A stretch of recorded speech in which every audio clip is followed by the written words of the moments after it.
اللهم صل على سيدنا محمد وعلى آل سيدنا محمد. أعوذ بالله من الشيطان الرجيم. بسم الله الرحمن الرحيم. الحمد لله رب العالمين، والصلاة والسلام على سيد المرسلين وعلى آله وصحبه أجمعين. Rabbi syarah li sadri wa yassir li amri wahlul 'uqdatam min lisani yafqahu qawli.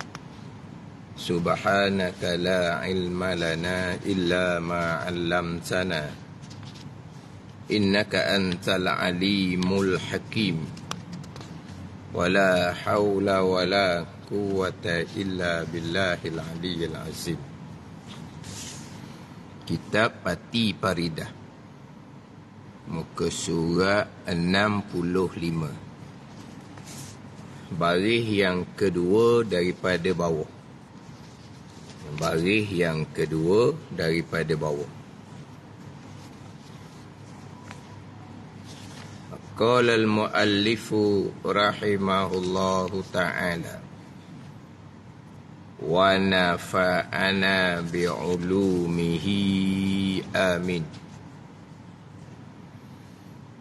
Pelihara hati daripada maksiatnya. Maksiat hati, itu tajuk dia. Pelihara hati daripada maksiat. Maksiat ni derhaka. Asa yaksi, derhaka, itu maksiat. Tapi maksiat jadi rumilah juganya tak? Maksiat. Kalau kita rumi sebut maksiat, dia maksiat. Maksiat tu bahasa Arab. Apa ngapa maksiat? Derhaka. Derhaka akan Allah Subhanahu wa ta'ala. Jadi maksiat ni maksiat hati. Maksiat hati ni daripada sifat-sifat kecelaan. Pembicaraan berkaitan dengan hati adalah masuk dalam ilmu tasawuf. Sebab ilmu tasawuf, maudhu' dia, pembicaraan dianya adalah sifat yang datang ke atas hati kita. Sama ada sifat yang baik ataupun sifat yang jahat. Sifat yang terpuji ataupun sifat yang terkeji. Jadi bicara bab sifat hati dalam ilmu tasawuf. Pati Paridah ilmu tauhid. Pembicaraan adalah berkaitan dengan iman, pembicaraan berkaitan dengan akidah. Tetapi dia ada sambilan dia. Sambilan ni dia panggil istitrak. Istitrak ni zikru syai' fi ghairi mahallih limunasabati. Menyebut satu perkara yang bukan tempat dia, tapi kerana ada munasabah dia. Kerana ada munasabah, ada relevan dia. Itu istitrak dia panggil. Istitrak ni kita kata selingan. Selingan ke gitulah. Selingan ni lain tau. Selingan ni rancangan akan datang, tapi dia punya apa ni? Dia punya elang tau. Tu selingan tau. Ni orang ke? Sambilang lah, sambilang. Terdahulunya bicara berkaitan dengan perkara yang menyebabkan jadi batal Islam, batal iman. Maka dalam kitab Pati Paridah ni, permulaannya bicara bab Islam, iman dan ihsan. Jadi di penghujungnya bicara berkaitan dengan perkara yang membatalkan agama, perkara yang membatalkan Islam, perkara yang membatalkan iman. Kemudian pergi pula kepada ada pegangan-pegangan yang tidak dihukumkan kafir. Pegangan yang fasik, pegangan yang bid'ah. Ada pegangan yang dihukumkan kafir. Ada. Sesar di situ, apabila bicara berkaitan dengan sebab jadi murtad, pegangan yang berdosa besar, pegangan yang batal iman kafir, nak bertaubahnya macam mana? Bicara bab taubah. Bicara bab taubah. Takkan hanya bicara bab batal Islam, batal iman. Betul, kalau nak taubah, nak kembali, maka bicara bab taubah.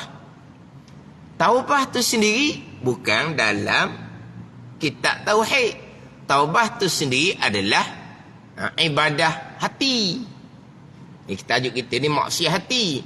Taubah ibadah hati. Tasawuf juga. Cerita bab taubah. Panjang cerita bab rukun taubah. Cerita bab rukun taubah. Selesai bicara rukun taubah ni, nak bicara sebelum nak bicara bab kematian ni, cerita pula hak berkaitan dengan pelihara hati daripada maksiat hati. Kemudian pergi kepada pelihara diri daripada maksiat zahir. Barulah cerita bab kematian. Bab kematian itulah dalam ilmu tauhid kembali. Maksiat hati, ilmu tasawuf. Maksiat daripada anggota zahir, itu dalam ilmu fiqh. Barulah bicara bab kematian. Bicara bab kematian ni, barulah kembali balik kepada pembicaraan ilmu tauhid. Pergi pada pembicaraan ilmu tauhid berkaitan dengan kematian. Dia selepas dia berbicara maksiat zahir, dibicara berkaitan dengan doa. Barulah pergi pada bicara makhluk kesemuanya binasa, melainkan ada 10 perkara. Barulah cerita roh kemudian daripada mati di alam barzahnya macam mana. Itu balik pada ilmu tauhid. Ini kitab sama juga dengan orang mengajar. Orang mengajar tak pelik lah, tajuknya tauhid, tiba-tiba ada sambilan setuh bab fiqh, setuh bab tauhid sebagai sambilan. Ngajar ilmu fiqh, ada tersentuh bab tauhid, ada tersentuh bab tasawuf. Itu biasalah kita orang mengajar. Tapi nak sentuh-sentuh pun ada relevan kaitan dia lah. Sebab kadang-kadang ada orang belajar ni, ustaz, minta tolong kat ustaz sebut satu perkara yang berkait dengan keluarga dia lah. Berkait dengan suami dianya, sentuh. Boleh sentuh kata, tapi kena ada kaitan pada masa kita mengajar. Kalau tak boleh nak sender pun, sender tau. Tak boleh nak sender, tak boleh nak sender juga. Takkan sedang mengajar satu tajuk, tukar pada tajuk lain yang tidak ada langsung dia punya kaitan dia. Tu panggil lari stesen. Tukar stesen radio panggil. Lagi stesen. Maknanya nak sentuh hak dia nak minta tu. Yalah kata minta hari ni. Tunggu dululah, tak semesti hari ni. Tengok kemudian ingat lagi soal apa yang perlu disebut sebagai nasihat tu. Ada munasabah, baru kita sentuh. Mana nak lari tajuk, dia kena ada munasabah dia. Sambilan tu kena ada munasabah. Ni hak berkait dengan bab tasawuf ni. Kitab Fatihah, kitab tauhid, adalah dia punya munasabah dia. Jadi nak cerita bab kematian pun semua, cerita berkaitan dengan taubah, cerita pula berkaitan dengan pelihara hati daripada maksiatnya. Maksiat hati. Maksiat hati derhaka akan Allah, hak hati, hak batin. Dalam ilmu tasawuf. Dan wajib pelihara hati kita daripada maksiat. Dan setengah daripadanya, setengah dia maksiat hati, jahat sangka dengan Allah Subhanahu wa ta'ala.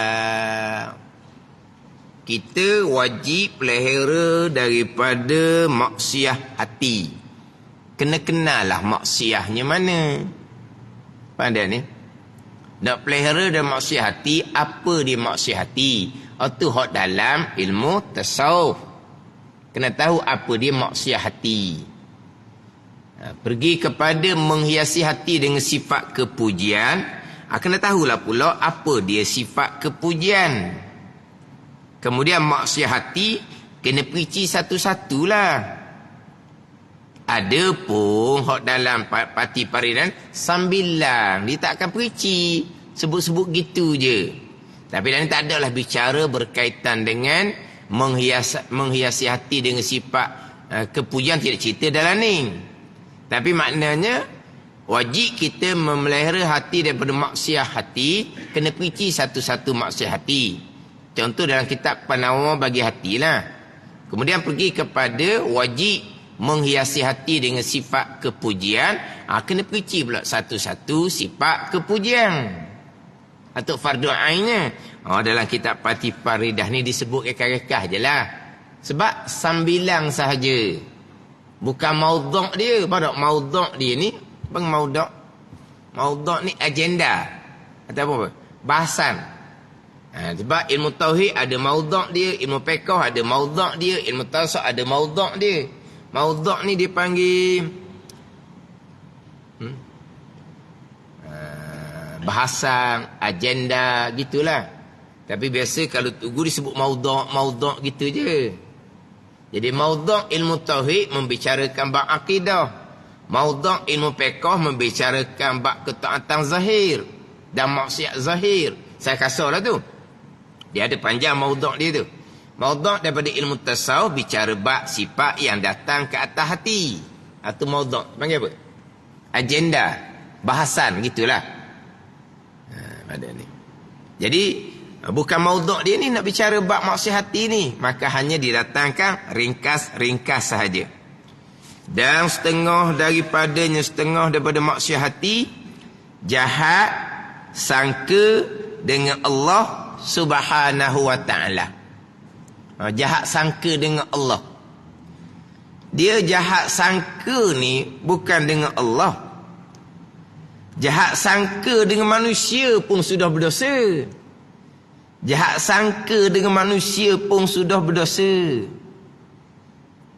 Ni jahat sangka dengan Allah Subhanahu wa ta'ala. Hak jahat sangka dengan manusia, hak tu pun berdosa dah. Ya ayyuhallazina amanu ijtanibu katsiran minaz-zanni inna ba'daz-zanni ismun. Tuhan kata, wahai yang beriman, jauhi oleh kamu akan sangkaan. Kerana bahawa setengah dari sangkaan itu berdosa. Sangkaan ni dengan manusia.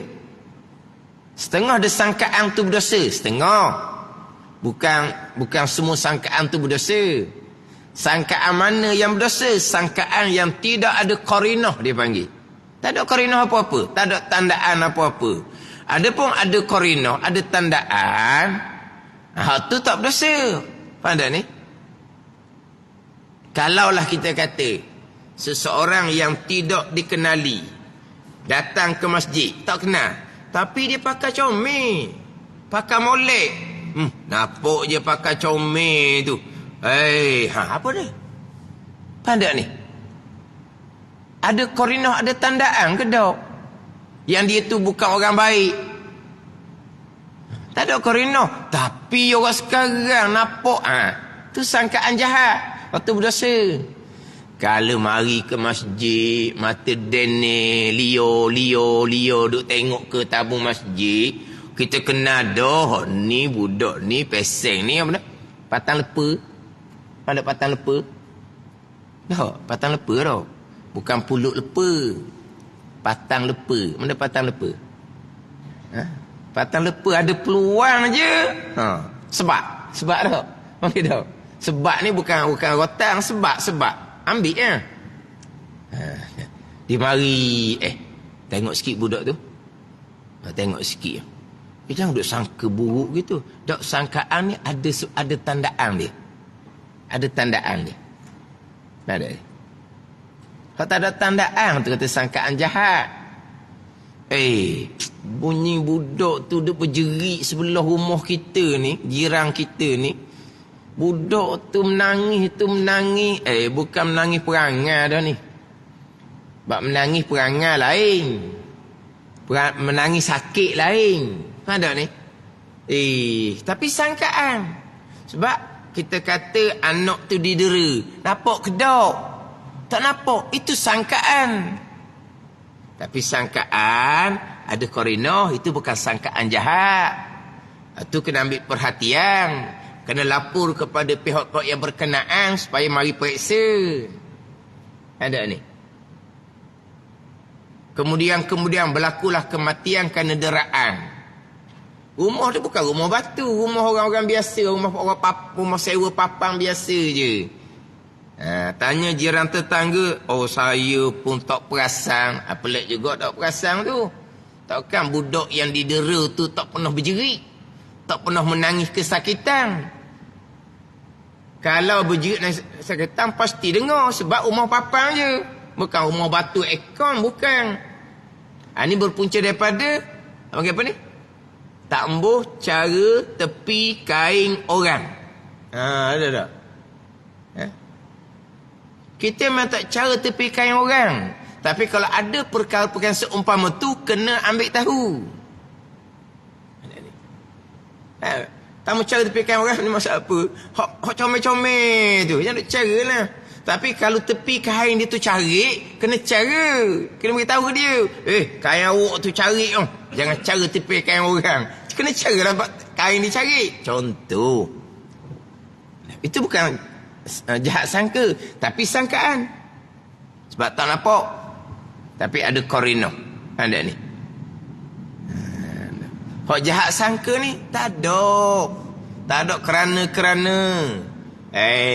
Nampak je pakai comel. Tapi aku dah percaya ke dia. Kenal ke dia? Tak kenal. Ni baru tengok. Dah kamu yang kamu kata macam-macam tu.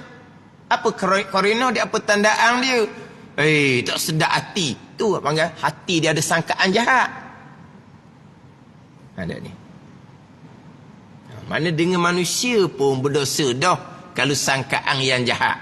Sangkaan jahat berdosa ni sangkaan di hati. Kalau cakap pula di mulut, benda dok-dok kita cakap pula jadi fitnah. Itu lain, itu maksiat lain pula. Ini sangkaan hanya di hati sahaja. Jadi sangkaan dengan manusia pun berdosa.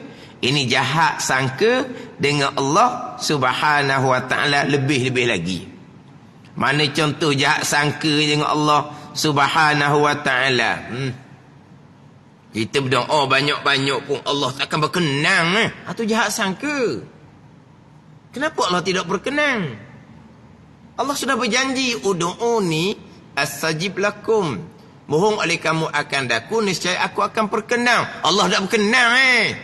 Itu jahat sangka. Inna Allah la yukhliful mi'ad. Sungguh Allah Ta'ala tidak memungkiri janji. Allah tak akan memungkiri janji.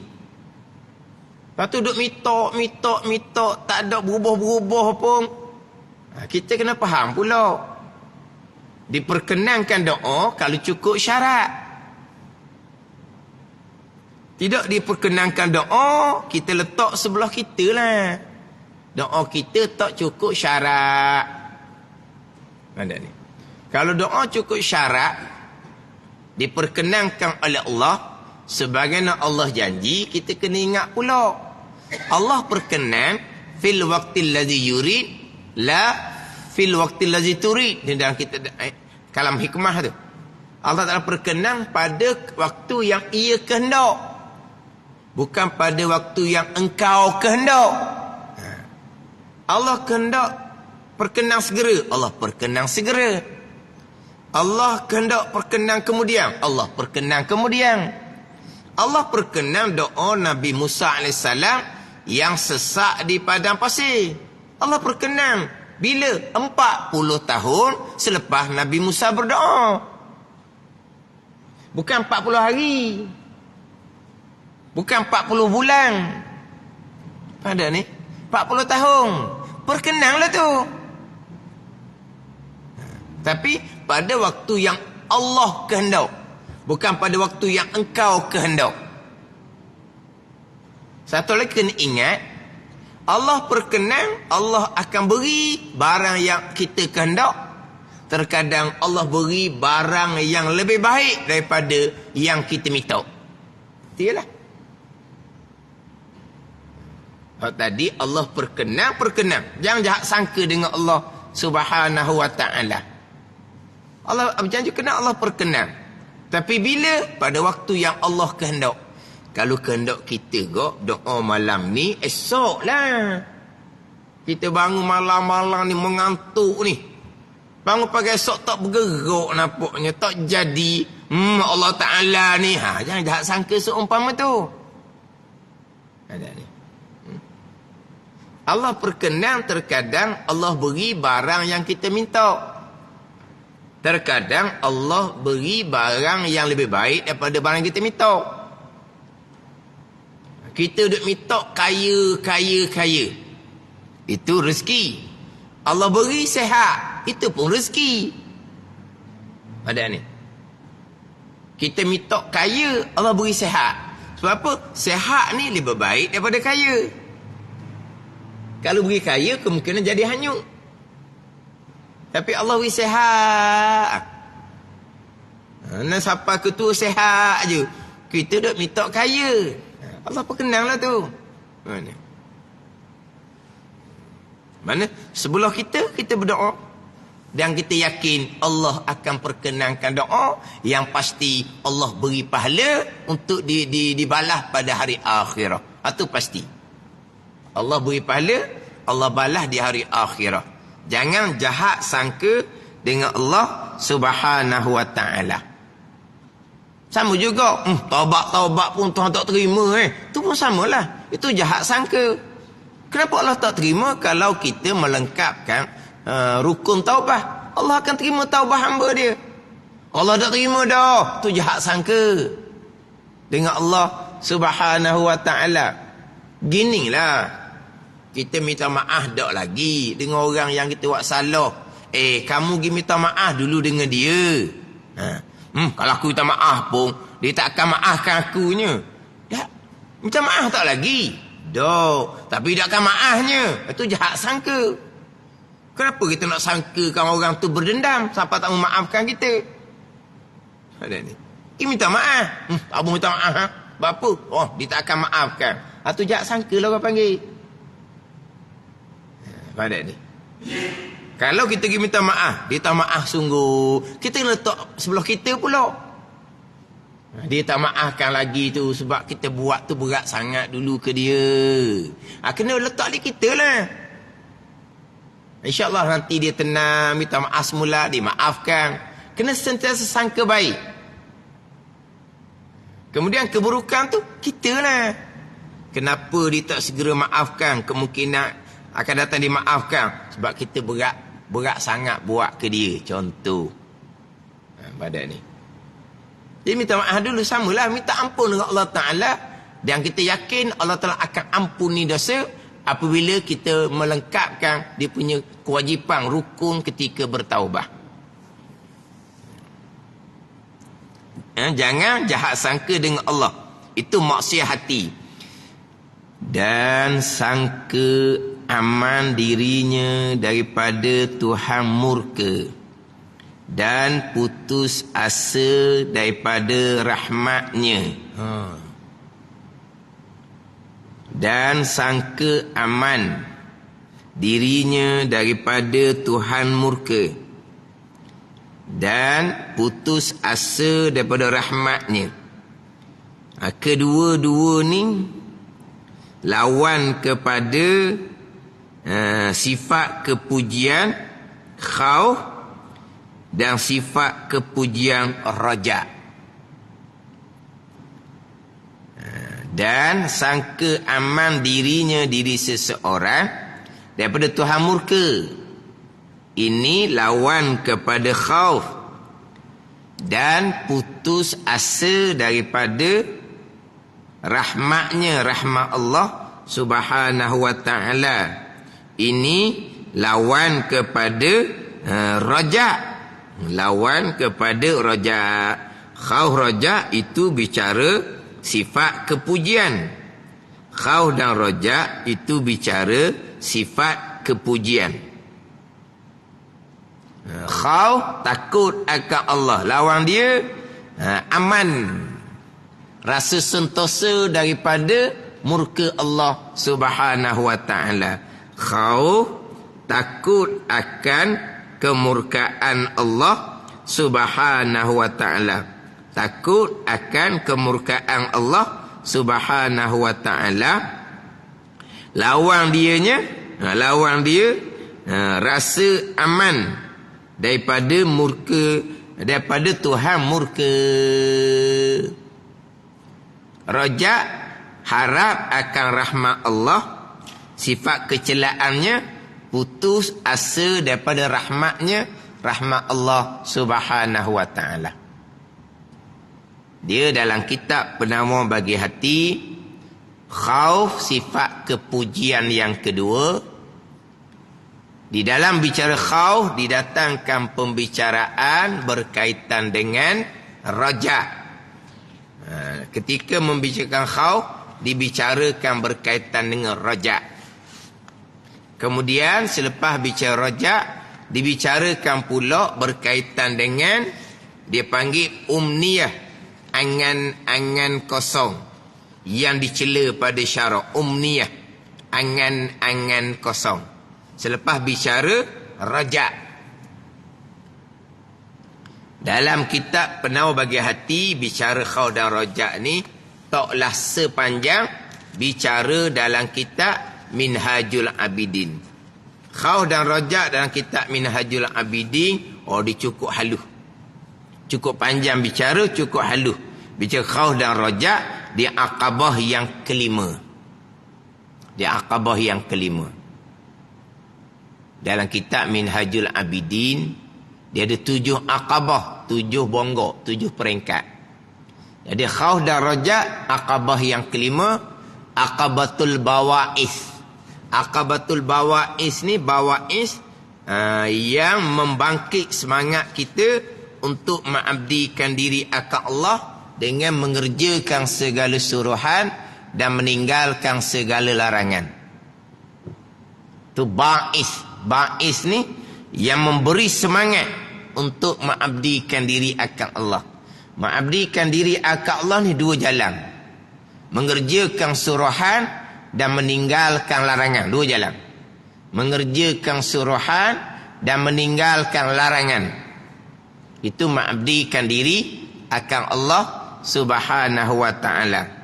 Ba'is dianya yang memberi semangat adalah khauf 1, raja 1. Tapi di Aqabah yang kelima tu, Aqabah yang pertama ilmu, beres. Aqabah yang kedua taubah, beres. Aqabah ketiga awaik, Aqabah yang keempat awarid, panjang bicara. Baru pergi pada Aqabatul Bawa'is yang kelima, yang mana bicara khauf dan raja dalam kitab Minhajul Abidin dimulai dengan apabila betul bagimu jalan. Itu permulaan. Nak betul jalan tu ilmu. Jalan akidah betul, fardhu tauhid beres. Jalan hak taat zahir betul, fardhu ain fiqh. Jalan taat batin betul, fardhu ain tasawuf. Bila betul jalan, barulah ada khauf dan raja. Kalau jalan tu tak betul, tak ada khauf, tak ada raja. Lepas tu saya ulang-ulang dalam kitab Minhajul Abidin tu. Hak bicara bab ilmu. Imam Ghazali tekan kewajipan dahulukan ilmu atas ibadah. Didatangkan 2 kerana. Kerana yang pertama, kerana yang kedua. Kerana yang kedua, dia berkait dengan kerana yang pertama. Kerana yang pertama, kenapa kau wajib dahulukan ilmu atas ibadah? Supaya ibadah kamu berhasil, sah jadi, dan supaya ibadah kamu sejahtera daripada yang membatalkan pahala. Nak jadi ibadah tu berhasil, tauhid fiqh. Nak sejahtera ibadah yang sah tadi daripada perkara membatalkan pahala, itu dalam ilmu tasawuf. Tapi ibadah sah dulu. Nak sah semayang, tauhid pekah. Nak sah puasa, tauhid pekah. Nak sah haji, tauhid pekah. Nak sah haji bukan pekah je. Bukan khusus rukun wajib haji je. Nak sah haji, tauhid kena comel. Bukan hanya pekah. Haji ni kemuncak. Yang difardukan di Madinah tahun yang ke-6 Hijrah. Nabi wafat tahun yang ke-10 Hijrah. Tahun yang ke-6 dah. Sembahyang di Mekah pada malam Mi'raj. Puasa, zakat, Nabi duduk Madinah 2 tahun. Haji, Nabi duduk mana? 6 tahun. 4 tahun sebelum Nabi SAW wafat. Jadi haji ni kemuncak dah. Orang yang mengerjakan haji ni, akidah comel, semayang comel, puasa comel, zakat sempurna. Kemuncak dia mengerjakan haji untuk menyempurnakan rukun Islam yang 5 perkara. Rukun Islam 5 perkara. Orang yang ada 2 kalimah syahadah, orang yang ada iman, ada akidah, orang yang mendirikan semayang, semayang dengan akidah, semayang dengan pekah comel. Haji tu kemuncak dia dah. Tapi kalau haji je, akidah tak belajar, pekah semayang pun tak peduli, hanya belajar pekah haji sahaja, itu melancong. Bukan menunaikan haji yang sebenar. Melancong, balik boleh gelarang. Ayah haji, mak haji bolehlah gelarang. Itu kemuncak. Orang nak pergi Mekah ni dia kena sempurna hak permulaan ni. Baru pergi Mekah. Belajar dak apa dak pergi Mekah, hanya belajar pekah haji je. Orang masuk umpama ni. Ayah haji, mak haji, akidah jahil. Ayah haji, mak haji, semayang pun kucalanan. Hak baca patah depan guru, hak baca salah-salah tu. Bukan orang muda-muda, ayah haji, mak haji. Baru nak betul Quran, nak betul Fatihah. Baru nak betul Fatihah ayah haji. Abang apa ni? Tak faham agama. Tak faham agama. Orang buat khusus haji tu, yang buat khusus tu dia kena faham molek agama. Peringat, ni kita mengerjakan haji ni. Allah jemput ni. Allah jemput. Tapi hak mana ke Allah jemput yang sebenar? Orang yang ada akidah, orang tak ada akidah, mana nak panggil Allah jemput juga? Ada ni. Nak panggil Allah jemput juga. Hakikatnya hak Tuhan belaka. Boleh pergi Mekah tu hak Tuhan belaka. Kalau jemput ni ayat comel. Kalau jemput ni ayat comel. Siapa sebenarnya yang Allah Taala jemput pergi Mekah ni untuk menyempurnakan rukun Islam? Orang yang akidah comel, semayang bang tiang agama comel, baru munasabah Allah jemput. Kalau pergi Mekah akidah tak betul, Abu Jahal hidup mati Mekah Abu Lahab hidup mati Mekah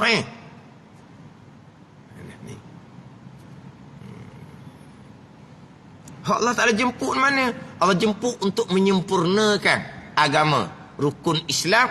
Kemuncak dia mengerjakan haji. Jadi nak sah, nak berhasil, akidah kena comel, pekah kena comel. Sah dah, nak selamat pahala daripada perkara membatalkan tasawuf. Itu sebab yang pertama. Barulah sebab yang kedua. Ilmu yang bermanfaat, tauhid, pekah, tasawuf ni lah yang menghasilkan takut akan Allah Subhanahu wa ta'ala. Itu sebab yang kedua. Jadi nak timbul takut akan Allah, orang yang ada ilmu yang bermanfaat. Apa ilmu manfaatnya? Fadha'in tauhid, pekah, tasawuf, yang mana amal ibadah akan berhasil dengan tauhid dan pekah, yang mana amal ibadah selamat daripada membatalkan pahala ilmu tasawuf. Fadha'in tauhid, pekah, tasawuf. Kemudian ilmu bermanfaat tadi menghasilkan takut. Khauf dan rojak, takut ni lah Apabila betul bagimu jalan. Apabila betul bagimu jalan. Baru pergi kepada khauf dan raja. Kalau jalan tak betul, tak ada khauf, tak ada. Yang adanya jara'ah, sangat berani dengan Allah. Rokok sujud akidah macam mana? Pergi ke Mekah akidah macam mana? Berani. Balik pula rasa apa ni? Rasa Tuhan terima dah. Rasa sempurna dah agama. Itu semua tipu daya syaitan atas rupa kebajikan. Tapi kalau pergi Mekah, kemuncak, dengan akidah comel, semayang bang comel, hati ikhlas, barulah. Mudah-mudahan, alhamdulillah, Tuhan pilih pergi Mekah. Mudah-mudahan Tuhan terima sempurna bahagian agama. Barulah ada harapan. Barulah kita mengharap.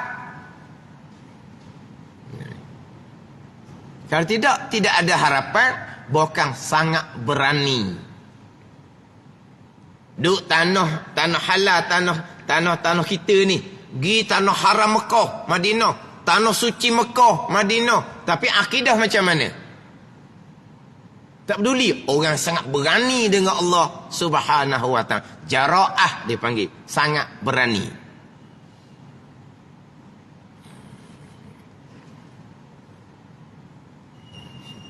Akhirnya sebelum pergi Mekah, balik Mekah sama sahaja, tidak ada perubahan.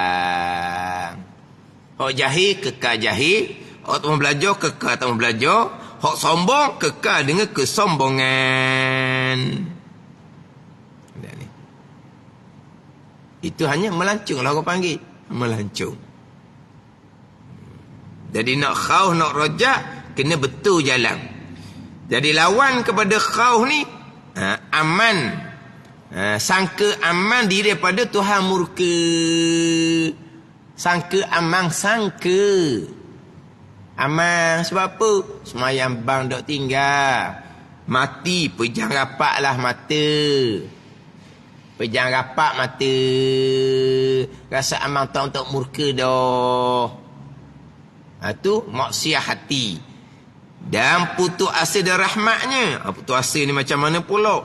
Cerita bab akidah, cerita bab fiqh, cerita bab tasawuf, tiga-tiga tu hanyut belaka.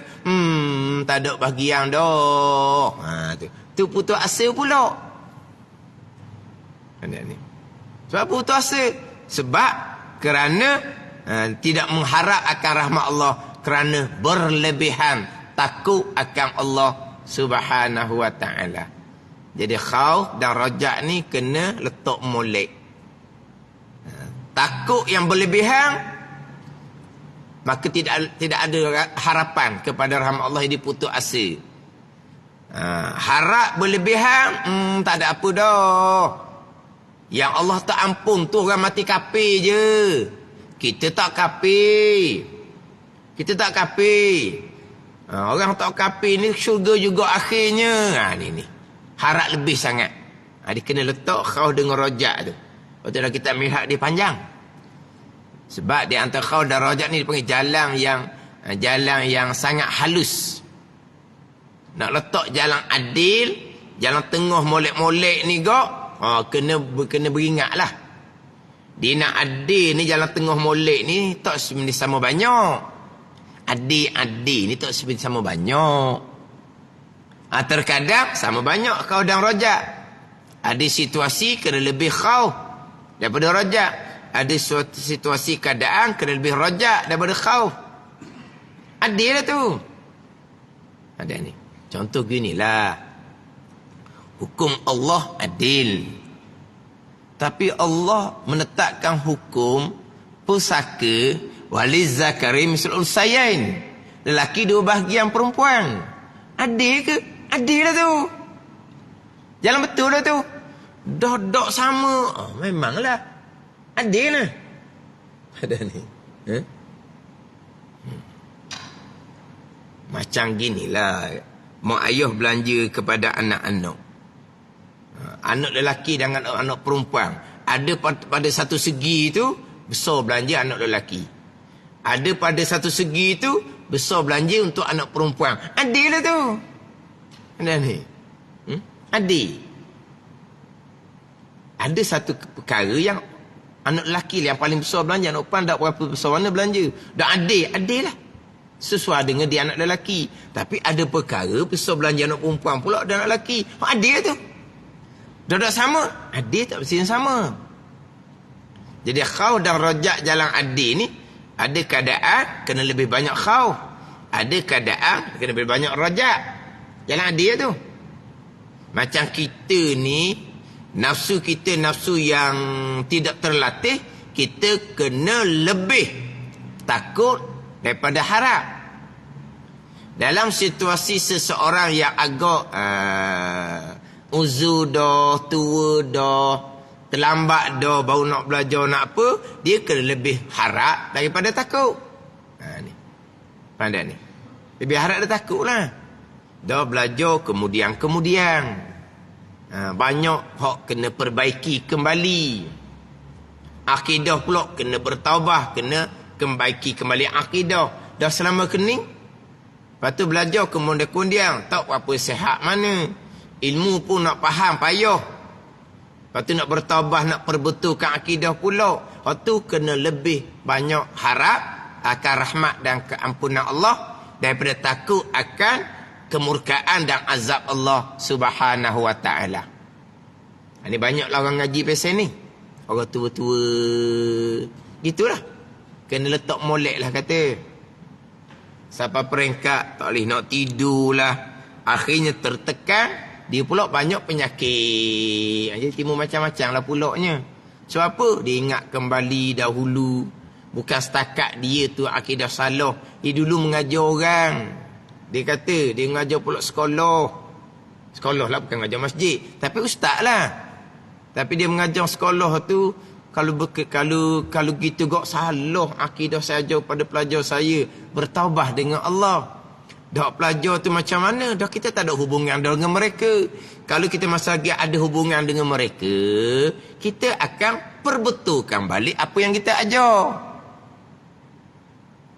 Kan dia guru dengan murid ni, ada yang masih lagi ada hubungan. Ada hubungan, maklumkan balik. Ada tu tak jumpa pakai sudah dah. Tu macam lagi dah. Kita hadap dengan Allah Subhanahu wa taala lah. Kita harap akan rahmat dan keampunan Allah. Kita nak perbetulkan balik apa yang kita ajar salah kepada murid kita. Kita tak tahu dah murid kita ada mana.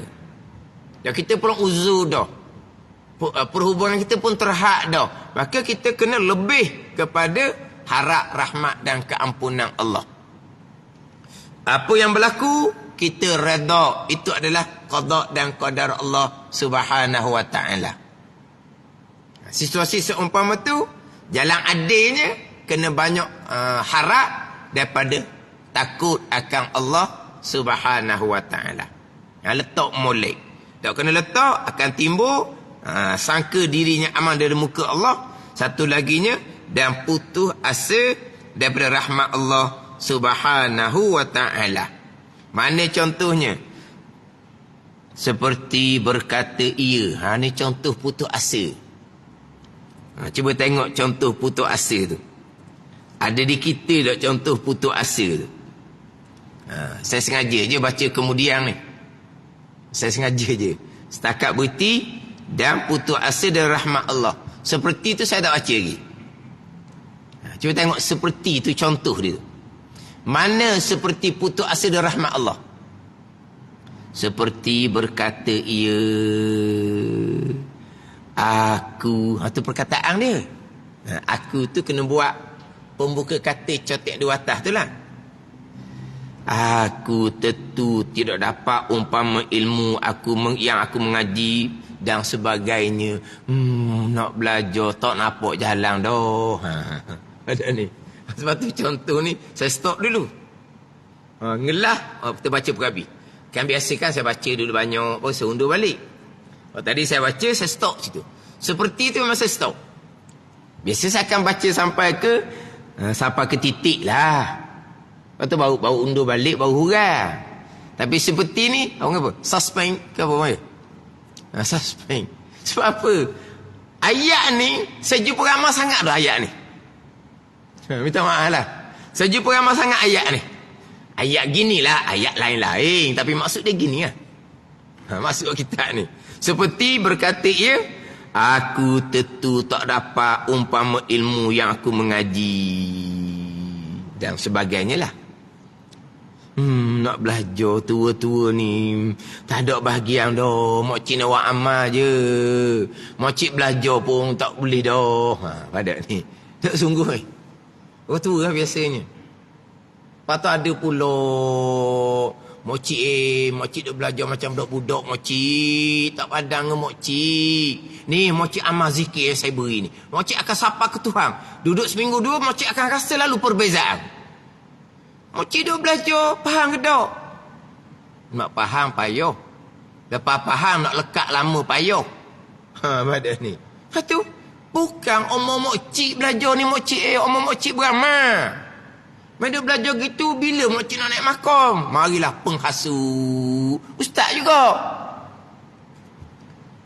Pening kepala mokcik je. Wak serabut kepala mokcik je. Ni budak-budak belakang ni belajar ni. Atau beramal. Ni, saya zikir ke mokcik. Mokcik zikir ni berapa ratus, berapa ribu sehari-hari. Mokcik boleh tengok dalam seminggu dua je, ada perubahan dah di dalam hati mokcik. Berzikir. Ya sungguh. Hati tenang, hati. Lepas tu ke mana mokcik tu? Sebab dia sungguh nak belajar. Duduk depan. Tanya. Minggu hak dia tanya tu, minggu lepas dia tanya dah. Hak lain-lain tu, hak belajar, hak muda sikit tu lah. Tak ada. Pas tanya, hak tu je. Orang lain bosan lah. Orang lain bosan. Padahal dia tanya dah. Minggu lepas hurah, minggu ni tanya pula, minggu depan dia tanya pula. Dia nak. Tapi dia nak faham satu, apa ni? Nak lekat satu. Dia tanya tula. Dia tanya tula je. Jadi orang lain tu nampak lah tak kenang. Sebab apa? Tu je tanya tak habis-habis. Lepas tu hilang. Kerana mokcik tu ada ustaz yang marah ke dia. Dia kata hodok belajar kitab ni tak sesuai untuk mokcik dia orang tua ni. Ilmu tu budak-budak je belajar. Belajarnya pening kepala. Wa amal ni rasa sedap. Tambahlah pening kepala ni. Hak mana hak wajib, hak mana sunat. Yang wi amal gitu tu, itu bukan guru yang sebenar. Itu menyesatkan, merosakkan. Nak amal zikir-zikir macam mana, fokus pada belajar. Dah kita orang tua, dah kita sedar tua. Alhamdulillah dah. Jangan putus asa lah. Harap Tuhan buka. Tuhan tak buka juga, harap mati dalam belajar. Tu je lah. Harap mati dalam belajar, mati syahid. Mati dalam fi sabilillah dia panggil. Aku tentu tidak dapat umpama ilmu yang aku mengaji. Tak boleh dah, kita orang tua. Kan ni?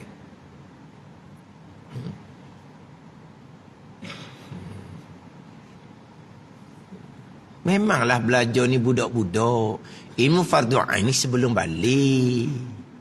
Ilmu fardu ain ni alim sebelum balik diajak oleh ibu bapa. Betul dah. Orang tua bukan belajar, orang tua beramal. Bukan kata orang tua beramal. Lepas balik pun sama, beramal sahaja, tak payah belajar dah. Lepas balik kita hanya beramal, bukan belajar. Sebab apa? Sebab sudah sempurna diajak ibu bapa kita sebelum kita balik. Lepas balik, beramal. Akidah, kejap molek. Jaga amal zahir, hubungan dengan Allah. Jaga amal zahir, hubungan dengan manusia. Pelihara hati daripada maksiat-maksiat hati. Itu je lah amal kita. Hak sunat tu mungkin muda-muda ni malah. Tak apalah.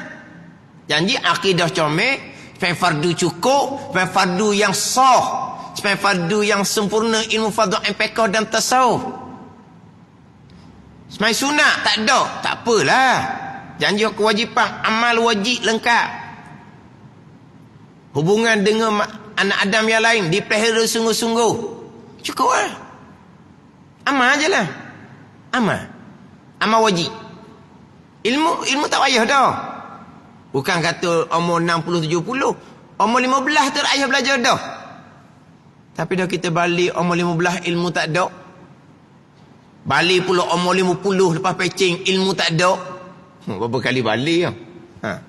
Kena belajar lah. Pergi belajar tua-tua, kena mengharap Allah buka ilmu kepada kita. Mengharap. Jangan putus asa. Jangan putus asa inilah. Aku tentu tidak dapat umpama ilmu yang aku mengaji. Mengaji tak boleh dah. Kena ngaji lah. Macam belajar Quran tu lah.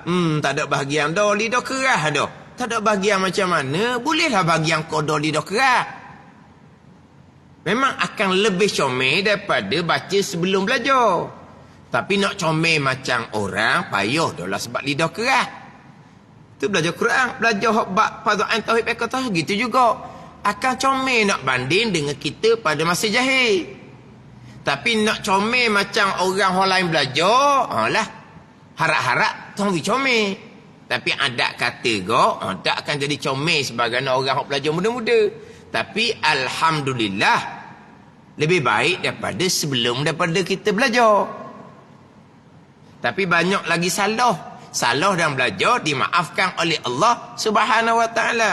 Kewajipan kita belajar, tu kewajipan kita. Comel ni, contoh kitab ni comel ni. Jadi berkata ia, aku tentu tidak dapat umpama ilmu yang aku mengaji dan sebagainya. Nak amal pun tak ada benda dah. Dosa banyak sangat. Dosa dengan anak Adam pun banyak. Masa-masa dulu, tengah-tengah gagah dulu tu menipu orang lagi. Macam-macam perbuatan khianah kepada manusia yang lain. Itu dosa anak Adam tu. Sekarang ni tak ada harapan dah, tak dapat gapo dah. Dia kata tak ada bakat nak jadi baik, dia kata. Ada ni. Tak ada bakat pun tak ada bakat. Tak ada bakat nak jadi baik, dia kata. Lepas tu gini dah sampai ke mati. Kenapa putus asa? Daripada rahmat dan keampunan Allah, tak ada bakat. Tapi hak besarnya bab mengajilah, bab belajar. Mengaji di sini bukan mengaji Quran ni. Umpama ilmu yang aku mengaji. Bukan, faham tak ni? Kita panggil mengaji juga tau. Belajar kitab ni mengaji juga tau. Kebab pakai buku mana? Lagi mana tu? Lagi mengaji. Kalau pergi mengaji Quran lah tau. Dan kita duk belajar kitab ni panggil mengaji kitab tau. Mengaji tau. Mengaji juga tau. Ni umpama ilmu yang aku mengaji, yang aku mengaji, yang aku belajar lah. Mana pun ni, tak ada dah. Orang yang seumpama ni lah, yang ilmu tak masuk ni lah, dia kena belajar fardu ain saja. Ada ni, kena belajar fardu ain saja. Dia tak boleh nak belajar fardu kifayah. Bapa ilmu fardu ain dia tidak menguasai, tapi tetap kena belajar, jangan putus asa. Tuhan nak we faham, Tuhan we faham. Tuhan tak we faham pun kita sudah menunaikan kewajipan mengaji, belajar tu kewajipan kita. Talabul ilmi faridatun ala kulli muslimin wa muslimah. Nabi kata, tuntut ilmu kefarduan atas orang Islam laki-laki dan orang Islam perempuan. Tuntut ilmu, bukan berilmu. Tuntut ilmu. Ada ni. Tapi kalau Tuhan wi kita jadi alim, kun aliman. Tuhan wi kita jadi berilmu, kita jadi kamu berilmu. Muta'alliman, ilmu. Kamu hendaklah kamu jadi orang belajar. Belajar mata tak nampak, nak tengok kitab nak tulis. Mustami'an. Jadi kamu orang dengar. Bila belajar, bila dengar ni. Alah, kalau tak siapa tangga alim fardhu ain, kena belajar, kena dengar. Siapa? Bila-bila. Tuhan beri berilmu. Maka bebaslah. Nak ulang ilmu sama pun boleh, nak baca mufaddal kifayah pun boleh. Tapi ini penting penekanan fardu ain ni. Sebab ada di kalangan kitanya orang tua-tua yang memang dia setakat tak ada telinga saja. Ada, saya pernah berjumpa. Maknanya dia istiqamah, tapi dia kata begitulah ustaz Tapi bab dia kata saya duduk nasihat seumur, redha, sabar, itu ujian daripada Allah. Kewajipannya belajar. Dia diturut gitu. Kalau faham sikit, syukur, alhamdulillah. Hak tak faham tu, tak faham lah dia kata. Tapi mujur dia kata sebab ulang-ulang, lama-lama nampak juga. Tapi nampak pun kodoh dia je lah. Kodoh orang tua. Tapi istiqamah. Tenang je. Redha, sabar. Tawakul lah. Serah kepada Allah Ta'ala. Buat asbab molek. Tuntut ilmu. Belajar ataupun dengar. Itu je lah. Memang ada yang seumpama tu. Mana orang belajar ni bukan semua boleh ikuti pun. Orang kata duduk dengar semua tu. Kadang-kadang orang mengajar kata lain, dia faham kod lain. Anak dia tanyalah, mak belajar ke apa tadi? Dah ustaz ajar apa? Dia pun cerita. Pelik mak dia cerita ni. Dia pun anak pun dengar rakaman. Hak saya mengajar. Mak ustaz kata lain tu. Mak kata lain, mak kata salah tu. Dia suruh mak dia cerita. Salah dia cerita tu. Jadi anak dia pun pelik. Ni salah faham. Dia pun dengar saya mengajar. Dengar hak rakaman. Memang dia sungguh. Tapi hangguk-hangguk. Dan dia confident jawab. Dah mak belajar apa tadi? Confident jawab. Tiba-tiba oh tua gitu lah. Tapi janji belajar. Jangan putus asa. Jangan timbul. Aku tentu tak dapat upama ilmu yang aku mengaji tak ada bahagia. Tak ada. Itu putus asa. Itu maksiat hati. Mari dia putus asa maksiat hati ni, dia pun tinggal belajar. Itu dosa besar yang lain pula. Ada ni. Tua dah dianya. Tua umur. Kewajipan belajar fardhu ain ni bukan kira umur. Kira kepada tahap ilmu. Tahap ilmu mana? Tahap permulaan, tahap pertengahan. Umur tak kira. Umur tak kira. Tahap ilmu kira. Mana hak fardu ain, mana hak fardu kifayah, mana hak sunat. Tu tahap ilmu tu dikira. Tahap umur ada. Tua macam mana tua sekalipun, kalau jahil ilmu fardu ain, dia kena belajar macam budak-budak. Macam mengaji Quran lah. Iqra' 1, Iqra' 2 tak kira umur. Kalau dah orang tua tu baru nak belajar, Iqra' 1 lah. Cucu dia Iqra' berapa dah, tak kira. Dah dia tua, datuk nisbah dengan umur. Tapi nisbah dengan ilmu, dia cucu. Kok ni datuk. Itu tukar lah tak. Dia tua umur je. Kulit je tua. Rambut tua dah. Mata tua dah. Gigi pun tak ada dah. Tapi ilmu, budak-budak tak lepas. Ni. Kewajipan belajar tak ada kira umur. Tapi ilmu ada tahap-tahap dia. Kena belajar betul-betul. Jangan putus asa dari rahmat Allah dan keampunan Allah Subhanahu wa ta'ala. Seperti berkata ia, aku tentu tiada dapat umpama ilmu yang aku mengaji dan sebagainya. Ambil molek contoh tu. Itu contoh orang yang putus asa. Akhirnya tinggal belajar. Mati dalam jahil.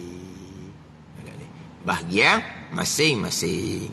Dan setengah daripadanya takabur, sombong. Gitu tak? Takabur, sombong. Takabur tu bahasa Arab. Sombong tu terjemahan tau. Dia takabur. Memang kita bahasa Melayu pun takabur. Tapi takabur tu bahasa Arab asal dia. Takabur bahasa Arab asal dia. Tapi Melayu pun jadi takabur Lepas tu sombong. Takabur, sombong, itu di antara maksiat hati. Dan riya erti amalannya ia suka orang tahu. Dan ajib erti hairan ia bahawa dirinya banyak kebajikan.